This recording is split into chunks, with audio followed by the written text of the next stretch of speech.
Alright, ladies and gents, so this is the 6th full day. We've been at it almost a week, but we have today and tomorrow to go. I think that tomorrow we will have a little bit shorter day, so we will finish early tomorrow, but today we are keeping up full steam. So, basic peacefulness, basic state of our existence. Not existing based on the thought of me, I, and its endless ruminations. Not existing on the sense of I-ness and its endless imaginations and fantasies.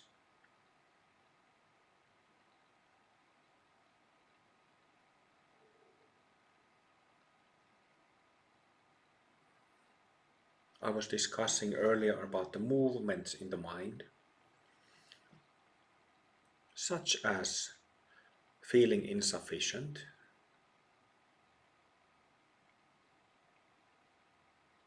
and then I was talking, that looking aside from that movement, looking away, looking just next to those movements in the mind, there is stillness, something that doesn't move.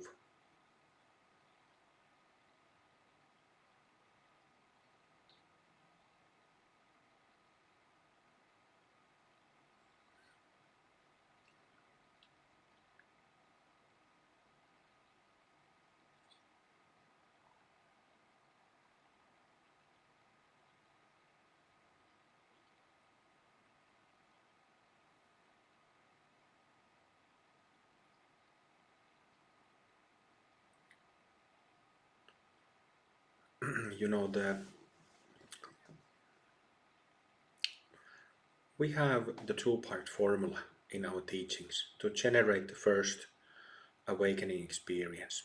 But we use the two modes throughout our purification process, from first bhumi all the way to the 10th. We use those two modes. And first, the first mode, what we need to do first is to look aside from that movement, those movements, those I, me thoughts.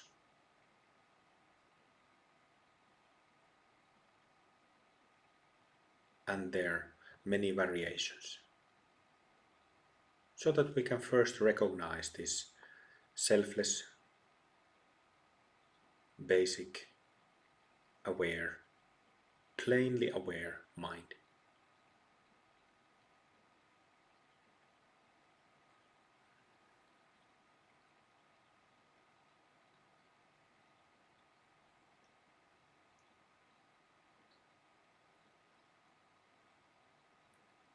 Self-based thinking habits makes us feel small, makes us feel insufficient, makes us feel that something isn't just right, that something is wrong. But when we recognize that basic stillness, that sense of smallness, being insufficient, being incomplete, and being confused disappears, or at least diminishes.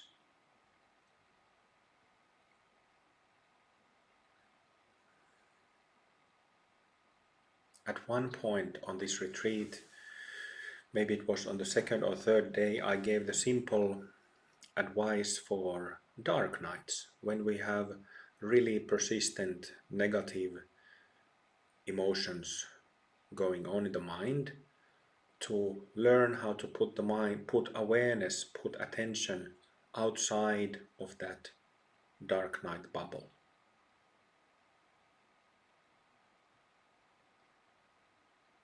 So do that. Learn to do that in daily situations. Learn to recognize when that dirt is going on and on and on. Wait a second, I can place my mind outside of those movements and change, and perspective shifts.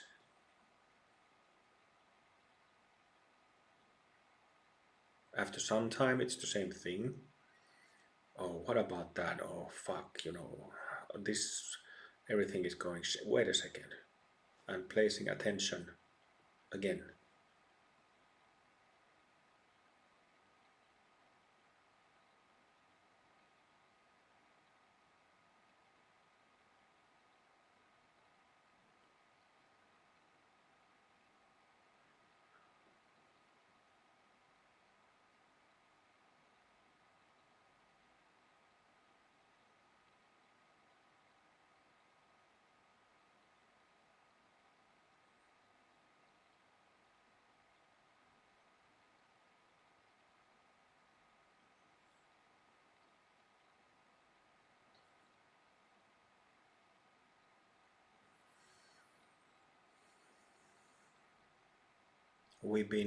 I've been using the term peacefulness on so many days already, so I think it's good to use different descriptions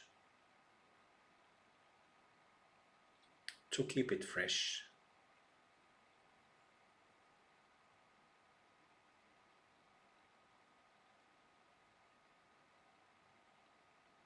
Basic groundedness.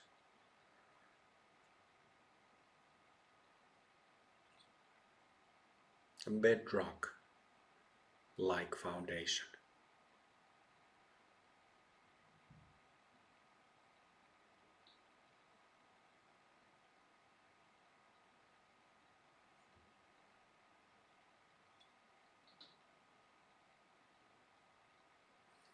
Relax into it.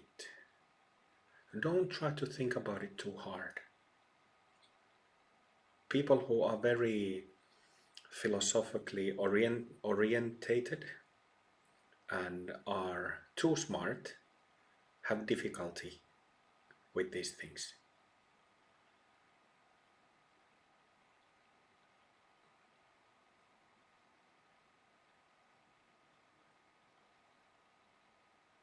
So if you don't remember terms and impressive phrases in Sanskrit or Tibetan, that might be actually better.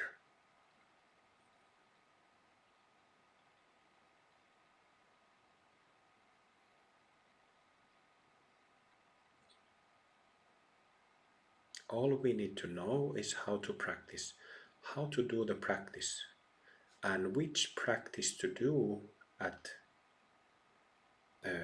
various moments.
Again, basic reminders.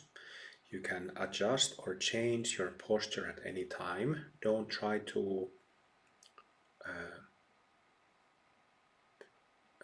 if you feel physical discomfort, change.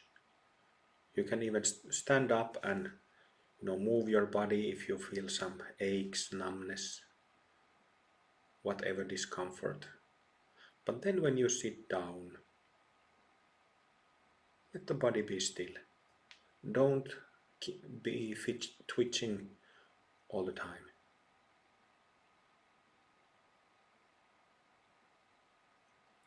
Meanness is nervousness.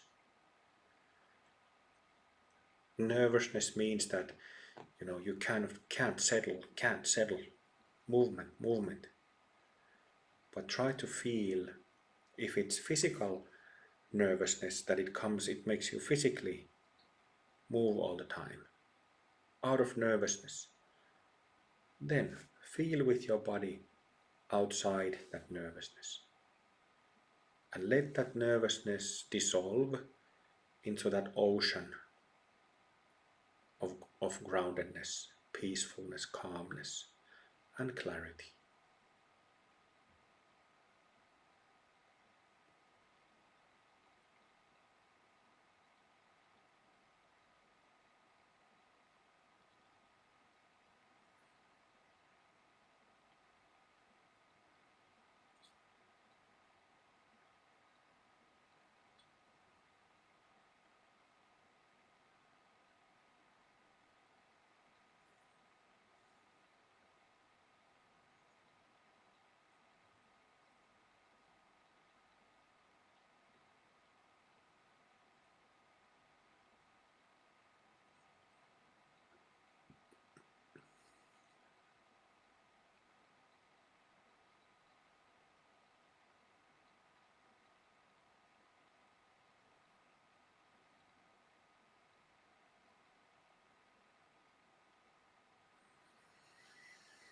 Perhaps I will say a few words about, I've been discussing about Sutra Vipassana and how we can see through our self-based suffering, self-based confusions. Perhaps I'll say a few words about advanced stage of Vipassana practice.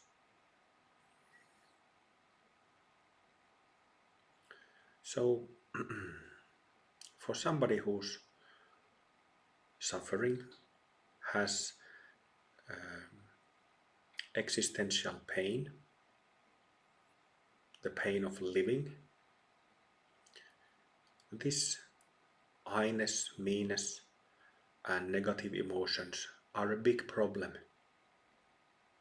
are actually what the problem is existentially. You might have little money in your pocket, your car doesn't work, you might be unemployed, your boyfriend or girlfriend left you. But if you don't have that self-based suffering, it's much, much, much easier to accept whatever difficulties we have externally.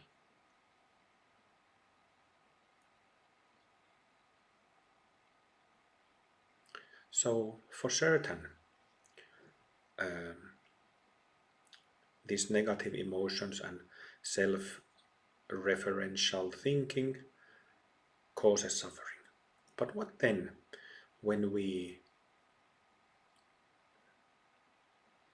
let's say, see through that selfing to a significant degree?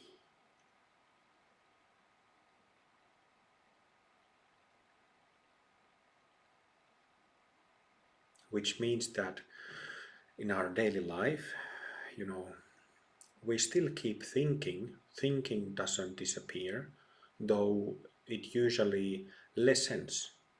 When we illuminate the mind by being aware of selfing, thinking lessens some bit, but it doesn't disappear. Momentarily you might be without thoughts, but sooner or later thinking comes back. And this is the case for everybody, whether Buddhas or samsaric beings. Buddhas also have thoughts, creative mind, and expression of it.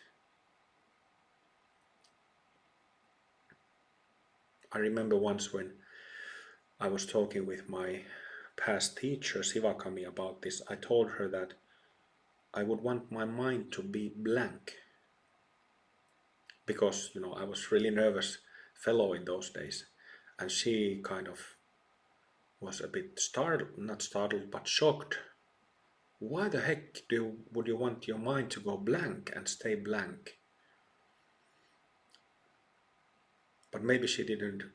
What I meant was that I would just want a break from the nonsense in my mind.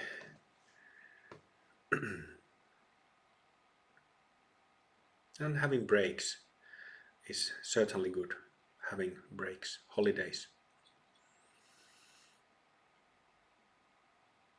So when our insight practice, Bhumi openings, Bhumi perfections, advances, we have less and less selfing happening in the mind, or expressed in the opposite way, more and more peace, clarity, and presence in our mind, meaning in our lives.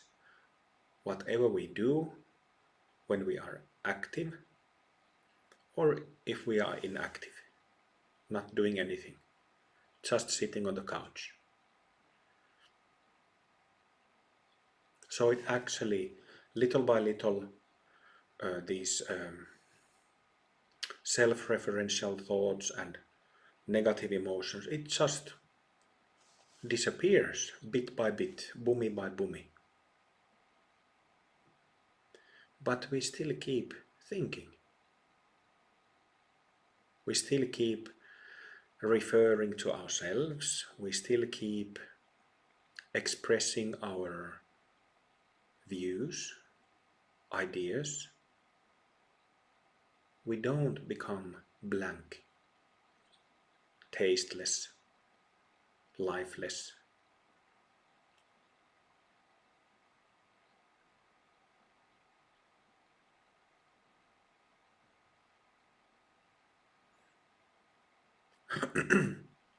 So what this means is that, with each bhumi opening and perfection, we actually experience an advancing degree, advancing depth of what all Mahasiddhas have experienced. We experience the liberation as described and explained in Buddha Dharma. We actually experience that.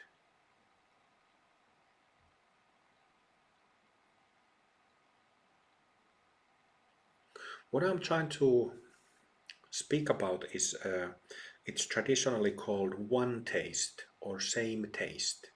It's a technical term. Oh, there you go. I used a foreign impressive phrase. Well, I'm unable to deliver as impressive talks about traditional things as Ugi would, I'm sure. But nevertheless, one taste or same taste means that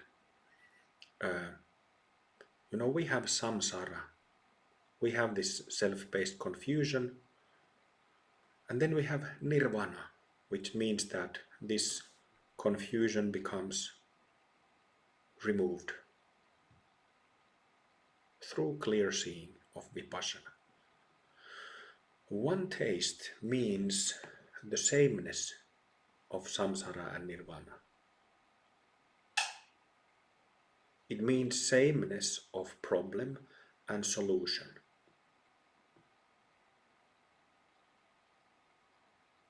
So the way I understand is that,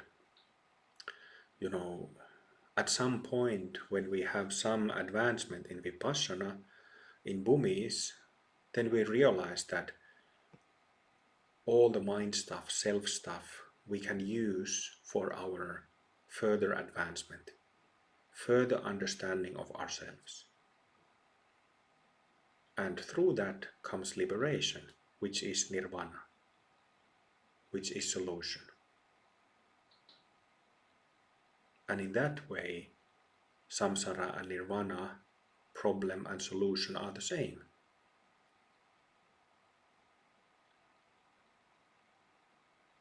Are related, are connected.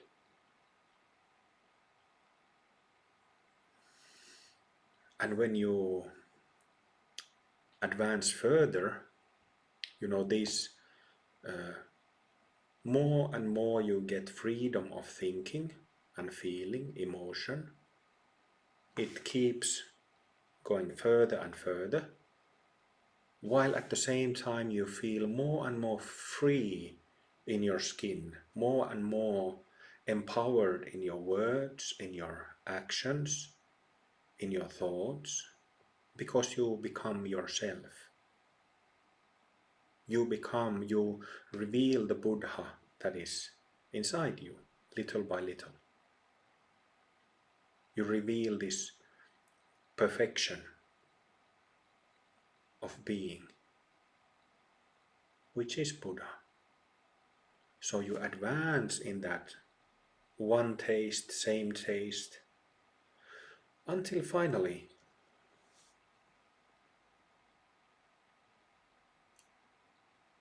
all of the mind, all of selfing is seen through.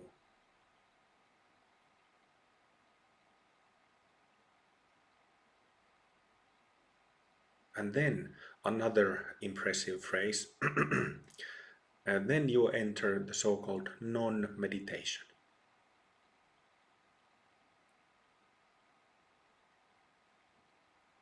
Non-meditation is Atiyoga. It's the same, means the same thing. That's the meditation of Buddha nature alone. Whether there are movements in the mind or not, everything is the same. Everything is an expression of that same perfect, wakeful nature of mind.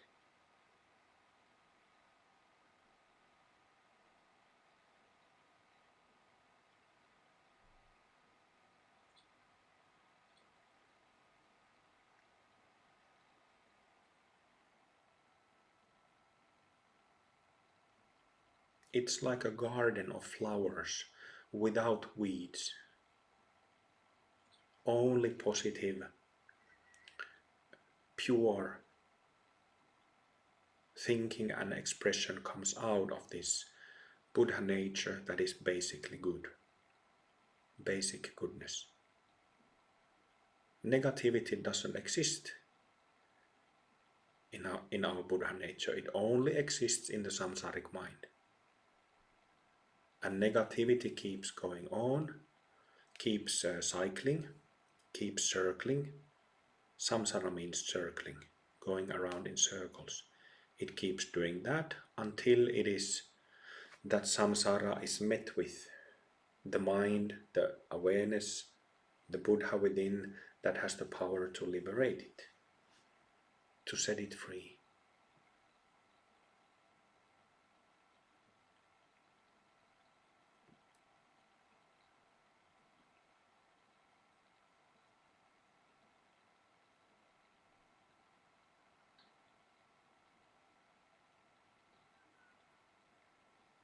So we get glimpses of this final result of attaining Mahasiddhahood or Buddhahood from very early on in our practice.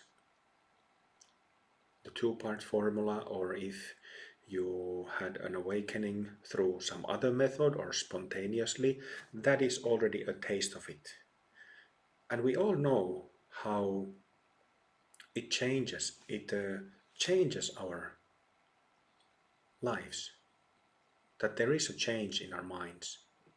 Definitely. There was life before it and life after it, after the shift.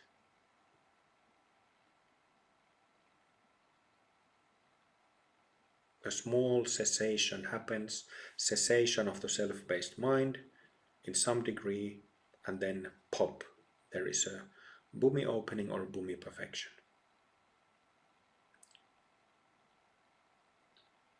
And we keep simply repeating that recognition until it is all done.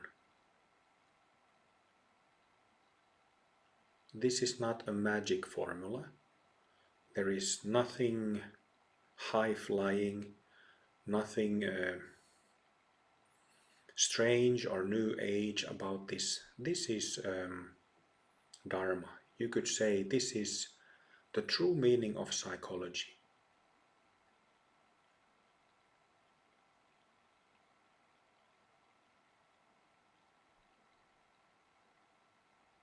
Daniel Brown, who is a doctor of psychology, he has the phrase that attaining Buddhahood, because it only has positive qualities, he thinks that it has a lot of mental health benefits.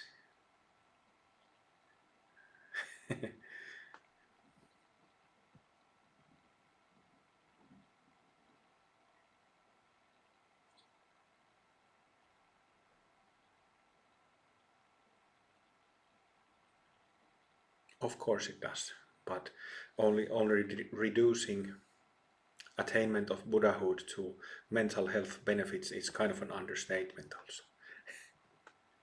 And I'm not referring to magical abilities or anything like that, any magical skills, nothing. I have no clue about those things. And I wouldn't waste anybody's time by talking about magical abilities or miracles or something like this. To me, Dharma has been about realization and knowing oneself.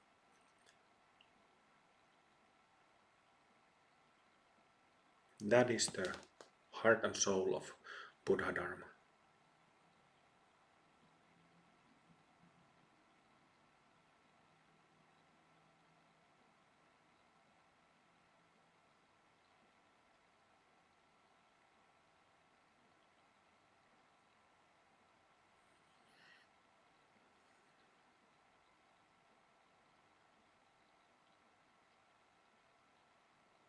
So we have absolute prayers, absolute refuge, and absolute bodhicitta that are the Chokchen, Atiyoga expression of those same prayers. That expression means that, relative means that we are looking at those prayers, their meaning, we are looking at this life from the relative perspective. But then we are changing perspective from relative to absolute. When we say that I am the Guru, I am in the Pure Land, I am the Buddha, I am the Dharma, I am the Sangha. And this is also related to that sameness of samsara and nirvana. When you are growing out of that to non-meditation, Atiyoga, then you actually start to see that and see that.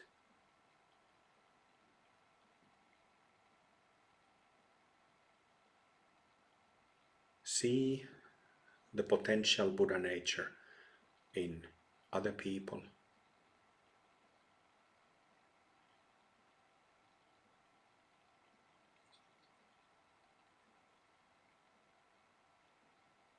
And around you. Then you also understand how Tantra works, why Guru Yoga is so important, why empowerments are so important, and why they are done. Well, you probably understand why empowerments are done already much earlier, but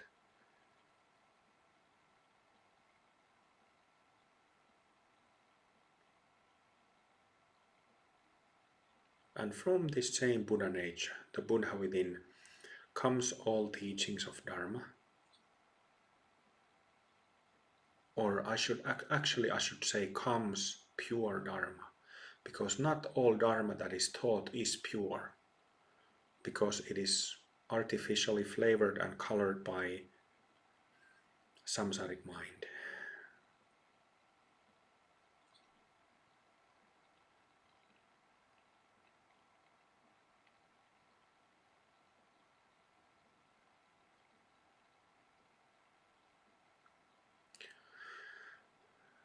Omniscience in Buddhism means realizing emptiness.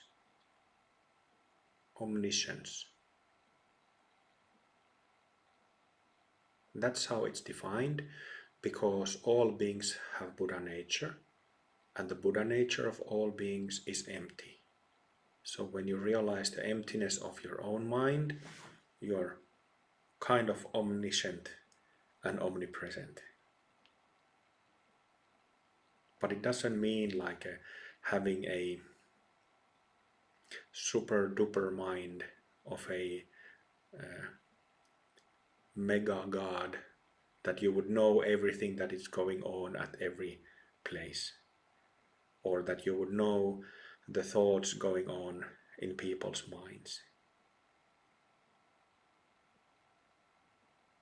I think these beliefs that are also in Buddhism and among Buddhists about miraculous powers and yogic powers, powers of Buddhas, needs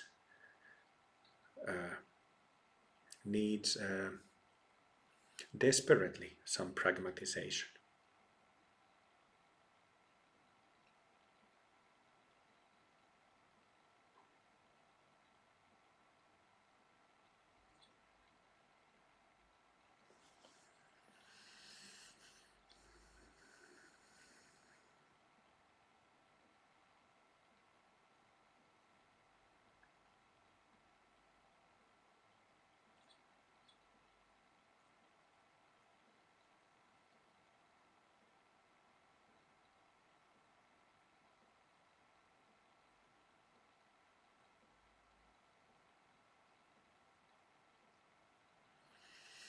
So, three basic characteristics: groundedness, peacefulness, unshakability. Is that a word, unshakability or unshakableness? Unshakableness. I think James just approved it. No, unshakability. So, unshakability. And then we have aliveness, joyfulness, brimming with life, rainforest, aliveness. And then basic cognizance, knowing. You can recognize the basic state, all three at the same time, or you can give emphasis to any single one of them, however you prefer.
If you have any doubts about your recognition, look at me, please.